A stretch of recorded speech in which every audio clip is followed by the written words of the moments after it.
Өнөөдөр бол бид улс төрийн рейтингус нийслэлийн иргэдийн бодит амьдралын чанарын тухай ярилцсан. CNBC Mongolia-гийн эхлүүлсэн өргөн хүрээний хэрэглэгчийн судалгааны эхний үр дүн гарлаа. Улаанбаатарчуудыг яг юу хамгийн их зовоож байна? Мөн хотын удирдлагын гүйцэтгэлд тэд ямар үнэлгээ өгч байна? Энэ талаар CNBC-гийн Медагма студид дэлгэрэнгүй мэдээлэл өгөхөөр ажиллаж байна. Тэгэхээр юуны өмнө яг хамгийн чухал асуудлаас эхлээд нийслэлийн иргэдийг яг ямар сэдвүүд юу хамгийн их зовоож байна? Өглөө нэмэлт хүргэе. Тэгэхээр судалгааны дүн маш тодорхой гарсан байна. Иргэдийн 24% нь бол агаарын бохирдлыг нэгдүгээрт нэрлсэн. За харин 21% нь замын төвөгжрөл, нийтийн тээврийг, за харин 15% нь орон сууцны хүртээмжийг онцолсон байна. Өөрөөр хэлэх юм бол эрүүл орчин, замын хөдөлгөөний нөхцөл байдал, орон сууц гурвын нийлбэр бол нийслэлийн амьдралын чанарын гол шалгуурууд болж байна. За энэ дээр бас нэмээд үнийн өсөлт иргэдийн санааг маш ихээр зовоож байгаа нь энэ судалгааны дүнгээр харагдаж байна.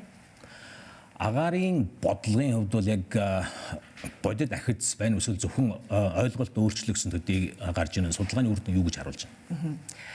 Нэг сонирхолтой нь бол санал асуулганд оролцогчдын 50% нь агаарын чанарт бодиттой ахиц гарсан гэж үзэж байгаа гэсэн юм дүн гарсан байна. За харин 45% нь бол хангалтгүй гэж үнэлсэн байна.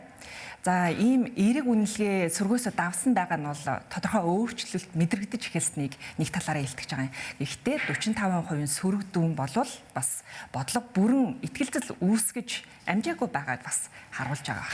Орон сууцны талаар дурдлаа шүү дээ. Тэгэхээр орон сууцны асуудал дээр 55% нь сөрөг үнэлгээ өгсөн байна. Энэ яг юу илэрхийлж байгааг судлаач харж байгаа. Энэ бол бодлогын хамгийн эмзэг цэг нь гэж ингэж хэлж болно. Зөвхөн 39% нь эерэг үнэлгээ өгсөн. За бидний сайн мэддэг нэг урт дараалал зогсдог, маш хэрэлт ихтэй байдаг ипотекийн хүртээмж, түрээсийн дарамт, үнийн өсөлт, өрхийн санхуд бол шууд дарамт болж байна. Тэгээ амжиргааны үртэг нэмэгдэх тусмал бол энэ асуудал улс төрийн үнэлгээнээс илүү хүчтэй нөлөөлнө гэж ингэж үзэж байгаа. Дэд бүтэц нийтийн тээврийн шинжилгээг ямар үнэлгээ авсан гэж гарав?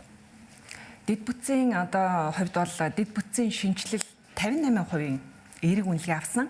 Тэгэхээр нийтийн тээврийн менежмент нэлээд өндөр буюу бас 52% дэмжлэгтэй гарсан. За энэ хоёр үзүүлэлт бол хотын гүйцэтгэлийн үнэлгээнд шууд нөлөөсөн байна гэж ингэж харж болохоор байна. Магадгүй улс төрийн талаас ч юм уу эсвэл иргэдийн зүгээс хамгийн сонирхож байгаа асуудал бол удирдлагын төвшөнд яг үнэлгээ хэр гарав гэдэг асуулт байгаа магадгүй тийм үү? За тэгэхээр хотын даргын ажлын эерэг үнэлгээ бол 56% гарсан байна. Тэгэхээр энэ нь бол нийслэлийн удирдлагын түвшинд хот даяараа дэмжлэг давмгаалж байгааг харуулж байгаа юм. За ялангуяа дэд бүтцийн шинжилэл 58%, нийтийн тээврийн менежмент түрүүнд дурдсанчлан 52% дэмжлэг авсан энэ үзүүлэлтүүд бол хотын гүйцэтгэл бодит өөрчлөлт авчирч байгааг бас илтгэж байгаа. Өөрөөр хэлэх юм бол иргэд шүүмжилж байна. Гэхдээ бас хийж байгаа ажлыг ч гэсэн бас үнэлж байна. Дэмжлэг бол хоосон улс төрийн хүлээлт биш гүйцэтгэл суурилсан капитал болж байна гэсэн үг. Тэгэхээр хэрвээ агаарын бохирдлын асуудал, за бас орон сууц, замын хөдөлгөөний нөхцөл байдал хэмжигдэхүйц ахиц тогтвортой байдалтайгаар ингээд гарч ирэх юм бол энэ дэмжлэг цаашаа бас тогтвортой суурь болж бэхжих юм боломжтой юм аа. Нэг бас сонирхолтой үндэсэг харагдаж байна л да. Тэрний үгээр яг судалгааны дүнгээс харахад Улаанбаатар хот зөв чиглэлд явж гэн гэж үзсэн хувь 46% байгаа. Тэгвэл одын даргын ажлын гүйцэтгэлийн хувьд 56% дэмжлэгтэй байна. Тэгэхээр энийг судалгааны баг яг юу гэж тайлбарлаж байгаа энэ 10% зэрэг. Тэгэлгүй яах вэ? За энэ дээр нэмэлт мэдээлэл өгөхөд бол энэ бол маш сонирхолтой үнцэг гэж судалгааны багийнхан олзуурхаж харж байна.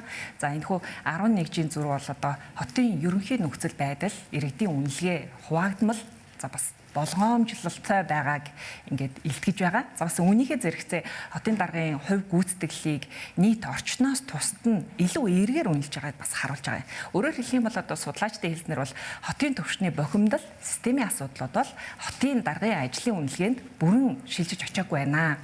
Тэрээр тодорхой бодиттой ажлууд, ялангуяа харагдах үйс дэд бүтцийн төслүүд дээр дамжиж ерөнхий сөрөг уур амьсгалаас хэсэгчлэн тусгаарлагдсан юм байр суурийг эзэлж чадсан байх шиг байна.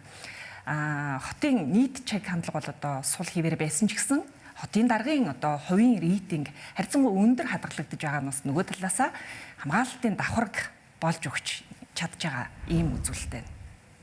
Сонирхож асуухад судалгааны асуулга дээр байсан гэж байгаа хэрвээ сонгуул өнөөдөр болох юм бол ямар үр дүн гаргахаар байна гэж. За тэгэхээр ерөнхийд нь ингээд судалгааны дүнгээс хараад хэлэх юм бол 47% нь бол дэмжинэ гэсэн үзүүлэлттэй. Харин 38% нь эсэргүүцнэ. 15% нь бол хараахан шийдээгүй. Шийдээгүй гэдэг нь болохоор 15% бол амьдралын чанарын одоо бодит өөрчлөлтөөр хөдөлдөг хэсэг гэж ингэж ойлгож болохоор байгаа. Тэгэхээр энэ бүлэг бол бодлогын үр дүнгээр шийдвэр гаргах магадлалтай ийм бүлэг байгаа. За их баярлалаа. Тэгэхээр энэ бол CNBC-гийн хэрэглэгчийн судалгааны сурлалын эхлэл. Тэгэхээр бид иргэдийн байр суурийг тогтмол датагаар хэмжиж нийгэм, зах зээл болон бодлогын чиг хандлагыг системтэйгээр танилцуулж эхэлж байгаа. Тэгэхээр дараагийн санал асуулт бол энэ онд монголчуудыг бахархуулах бүтээгдэхүүнүүдийн тухай эх 7 хоногт нийтлэгдэнэ. Тэгэхээр бид датагаар ярьж бодит байдлыг хэмжиж шийдвэр гаргахчид тодорхой зураг өгсөөр байх болно.